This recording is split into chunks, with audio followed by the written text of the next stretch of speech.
अस्सलाम वालेकुम नाजरीन कराम, नई वीडियो में आपको खुश आमदीद कहते हैं। सुप्रीम कोर्ट के आने वाले चीफ जस्टिस एजाजुल एहसन का इस्तीफा आ चुका है। ये 2 दिनों में दूसरा बड़ा इस्तीफा है। कल जस्टिस मज़ाहिर अली अकबर नकवी ने इस्तीफा दिया था, आज सदर पाकिस्तान ने उनका इस्तीफा कबूल भी कर लिया, जबकि आज जस्टिस एजाजुल एहसन ने भी इस्तीफा दे दिया है। अक्टूबर 2024 में इन्होंने चीफ जस्टिस ऑफ पाकिस्तान बनना था। इस वक्त सीनियरिटी लिस्ट के अंदर वो तीसरे नंबर पर थे। वो 3 जजेस की कमेटी जिन्होंने बेंचेस फाइनल करने होते हैं, उनमें भी उनका शुमार होता था। सुप्रीम कोर्ट के एक माया नाज जज, उन्होंने भी अचानक इस्तीफा दिया है और अपना इस्तीफा उन्होंने सदर पाकिस्तान को भिजवा दिया है। अब क्या सदर पाकिस्तान उनका इस्तीफा एक्सेप्ट करते हैं या नहीं करते, ये बात की बात है। लेकिन इस वक्त सबसे पहला बड़ा सवाल यह है कि 2 दिनों के अंदर 2 जजेस का इस्तीफा, क्या और भी इस्तीफे आ रहे हैं? क्या पूरी सुप्रीम कोर्ट ऑफ पाकिस्तान ही खाली होने जा रही है? इस सारी कहानी के अंदर जस्टिस काजी फायज ईसा का क्या किरदार है? क्यों इतनी हलचल मची हुई है? जस्टिस एजाजुल एहसन के खिलाफ तो कोई शिकायत भी नहीं थी, कोई सुप्रीम जुडिशियल काउंसिल के अंदर उनके खिलाफ शिकायत दर्ज नहीं हुई थी। बज़ाहिर तो हमें कुछ भी ऐसा नजर नहीं आता, और ऐसा भी नजर नहीं आता कि एक जज जिसने अक्टूबर 2024 के अंदर चीफ जस्टिस ऑफ पाकिस्तान बनना है, उसकी सारी सर्विस है, उसका एक रिवॉर्ड है, उसने चीफ जस्टिस ऑफ पाकिस्तान बनना है, तो वो इस्तीफा क्यों देगा? अब इसकी बेशुमार वजूहात हैं। नंबर 1, दबाव, बहुत बड़ा दबाव। आपको याद होगा फौजी अदालतें कि सिविलियंस का फौजी अदालतों के अंदर ट्रायल किया जाए, उस बेंच के सरबराह कौन थे? जस्टिस एजाजुल एहसन, जबकि जस्टिस मज़ाहिर अली अकबर नकवी भी उस बेंच के अंदर शामिल थे। मैंने आपको बताया था कि इन जजों को फौजी जर्नैलों के खिलाफ, इस्टेब्लिशमेंट के खिलाफ फैसला देना बहुत महंगा पड़ेगा। इनको निशाना बनाया जाएगा, इनको निशाने इबरत बनाया जाएगा। लिहाजा फिर किसी की जुर्रत नहीं होगी कि वो इस्टेब्लिशमेंट के खिलाफ फैसले दें। यही वजह है कि फिर जब दबाव आया तो किसी ने बर्दाश्त नहीं किया। काजी साहब ने एक अलग बेंच बनाया और उस बेंच ने फौरन फौजी अदालतों को काम करने की इजाजत दे दी। ये जजेस खटक रहे थे। पहले मज़ाहिर अली अकबर नकवी के खिलाफ प्लानिंग की गई, बाकायदा उनको निशाना बनाया गया, उन्होंने इस्तीफा दिया, वो साइड पे हो गए। और आज जस्टिस एजाजुल एहसन के इस्तीफे की एक वजह फौजी अदालतों के खिलाफ फैसला देना है, और इस्टेब्लिशमेंट को वो खटक रहे थे।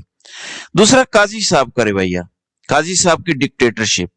2 दिन पहले जस्टिस एजाजुल एहसन ने एक बड़ा वाज़ेह नोट लिखा था मज़ाहिर अली अकबर नकवी के हवाले से कि किस तरह उनको इंतकामी कार्रवाई का निशाना बनाया जा रहा है, उनके साथ ज्यादती की जा रही है, इंसाफ उनके साथ नहीं किया जा रहा। अब जब एक जज इस्तीफा दे देता है तो फिर उसके खिलाफ सुप्रीम जुडिशियल काउंसिल के अंदर कार्रवाई नहीं हो सकती, वो जज नहीं रहता। लेकिन उसके बावजूद काजी साहब ने वो कार्रवाई आगे बढ़ाई और उन्होंने कहा कि ऐसे कैसे हो सकता है कि किसी जज के खिलाफ शिकायत हो और वो छोड़कर पतली गली से निकल जाए। ऐसा नहीं होगा, हम सुप्रीम जुडिशियल काउंसिल के अंदर कार्रवाई फिर भी जारी रखेंगे। तो आज खबर ये आई कि जस्टिस एजाजुल एहसन ने इस कार्रवाई के अंदर पहले बैठने से इनकार किया कि वो इस कार्रवाई का हिस्सा नहीं बनेंगे। फिर सैयद मंसूर अली शाह को इस कार्रवाई का हिस्सा बनाया गया सुप्रीम जुडिशियल काउंसिल की। तो यहां से तो इख्तलाफात सामने आए, लेकिन इस्तीफा आ जाना ये एक बहुत बड़ी हिला देने वाली खबर है। अब इस पर 2 तरह की आरा हैं। हामिद मीर, जियो न्यूज के एंकर, वो दावा करते हैं कि वो कहते हैं कि जस्टिस एजाजुल एहसन एक तो पनामा वाले मामले में ये मॉनिटरी जज थे, यानी मॉनिटरिंग कर रहे थे, और नून लीग को ये हमेशा से ही खटकते थे। फिर हामिद मीर ये कहते हैं कि इस्लामाबाद में शाहराह दस्तूर पर एक टावर है, और उस टावर में आप जानते हैं कि जस्टिस एजाजुल एहसन वकील थे, और जब जस्टिस एजाजुल एहसन जज बन गए तो उस वक्त उन्होंने उसी टावर के हक में फैसला दिया, लिहाजा उन्होंने वहां से कोई पैसे कमाए हैं। और उन्होंने कहा कि 2 मुख्तलिफ वकला 200 सफ़हात पर मुश्तमिल मुख्तलिफ शिकायत और मुख्तलिफ सबूत इकट्ठे कर चुके हैं, जो आने वाले दिनों में उन्होंने जस्टिस एजाजुल एहसन के खिलाफ सुप्रीम जुडिशियल काउंसिल के अंदर लेके आने थे। इससे पहले कि वो शिकायत ले आते, इससे पहले कि जस्टिस एजाजुल एहसन बेनकाब होते, वो इस्तीफा दे के पतली गली से निकल गए। नाज़रीन करम, मान लेते हैं ऐसा ही हुआ होगा, जस्टिस एजाजुल एहसन को इसकी भिनक पड़ गई होगी और उन्होंने इस्तीफा दे दिया होगा और वो साइड पर हट गए। लेकिन अभी क्यों? नकवी साहब के खिलाफ अभी क्यों? एजाजुल एहसन के खिलाफ शिकायत अभी क्यों? अगर ये गलत जजेस थे, करप्ट जजेस थे, तो ये अब कैसे पता चला? या अब शिकायत क्यों तैयार हो रही हैं, पहले क्यों नहीं हुई? सिर्फ और सिर्फ इसलिए कि एस्टेब्लिशमेंट के लिए रास्ते हमवार किए जाएं। वो तमाम जजेस जो इनको लगता है कि इनके रास्ते की रुकावट बन सकते हैं, एक एक करके हटा दिया जाए। और अब मुझे लगता है कि अगला निशाना जस्टिस मुनीब अख्तर होंगे और उसके बाद हो सकता है कि जस्टिस आयशा मलिक को भी निशाना बनाया जाए। हो सकता है कुछ दीगर जजेस के साथ भी इसी तरह का सलूक किया जाए। लेकिन वाज़ेह तौर पर अब अगला नंबर जस्टिस मुनीब अख्तर का ही लगता है। जिस तरह से उन्होंने कल 130 सफात का रिटर्न फैसला दिया फौजी अदालतों को कलअदम करार देने का। उन्होंने कहा कि जिस मुल्क के अंदर आइन भी है, कानून भी है, जमहूरियत भी है, तो फिर सवाल ही पैदा नहीं होता कि फौजी अदालतों के अंदर सिविलियंस का ट्रायल हो। लेकिन काजी जैसा बुग़्ज़े इमरान में भरा जज, जिसको होश ही नहीं है और अपने इदारे की तकरीम के साथ खेल रहा है, अपना पर्सनल बुग़्ज़ निकालने के लिए वो सुप्रीम कोर्ट के तकद्दुस को पामाल कर रहा है। और ये सारे जजेस को पता चल चुका है, जिन्होंने फौजी अदालतों के खिलाफ फैसला दिया हुआ है और फौजी अदालतों को कलअदम करार दिया हुआ है। अब उन्हें एक एक करके निशाना बनाया जाएगा। और वो जो एक ग्रुप था, जैसे कहते थे कि काजी ग्रुप है, ये बंदियाल ग्रुप है, तो अब काजी ग्रुप अपनी सारी भड़ास और बुग़्ज़ निकालना शुरू हो चुका है। और अब जजेस को ये पता लग गया है कि बजाय इसके कि हमारा चीफ जस्टिस हमारे साथ खड़ा हो, इदारे के साथ खड़ा हो, वो एस्टेब्लिशमेंट के साथ खड़ा है, लिहाजा उनसे इंसाफ की तवक्को नहीं रखी जा सकती। तो बेहतर है इज्जत बचाई जाए और साइड पर हो जाया जाए। लेकिन ये एक बहुत बड़ा क्राइसिस जन्म ले रहा है।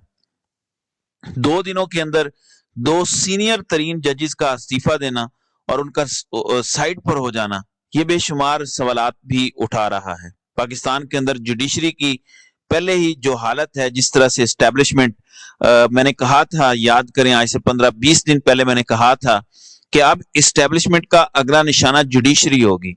और इस जंग और अब जंग जो है एस्टेब्लिशमेंट और जुडिशरी के दरमियान होगी। पहले ही काफी हद तक एस्टेब्लिशमेंट जुडिशरी को कंट्रोल कर चुकी है, अब वो आखिरी हद तक जाके जुडिशरी को कंट्रोल करेगी और वो मेक श्योर करेगी कि वो जैसा भी इलेक्शन करवा ले, उनके रास्ते में कोई रुकावट ना हो। वो इलेक्शन ना करवाना चाहें फिर भी उनके रास्ते में कोई रुकावट ना हो, वो मार्शल लॉ लगाना चाहें फिर भी उनके रास्ते में कोई रुकावट ना हो। तो ये सारी कहानी है। अभी खेल बहुत गंदा होता जा रहा है, बहुत खतरनाक होता जा रहा है। आगे चल के हालात मजीद खराब होंगे। अब देखते हैं सदर आरिफ अलवी आने वाले चीफ जस्टिस का इस्तीफा कबूल करते हैं या नहीं करते। लेकिन ये तो जाहिर है कि एस्टेब्लिशमेंट से टक्कर लेने की कीमत अदा करनी पड़ती है। जस्टिस एजाजुल एहसन को भी और बाकी जजेस को भी हो सकता है इसकी कीमत अदा करनी पड़े।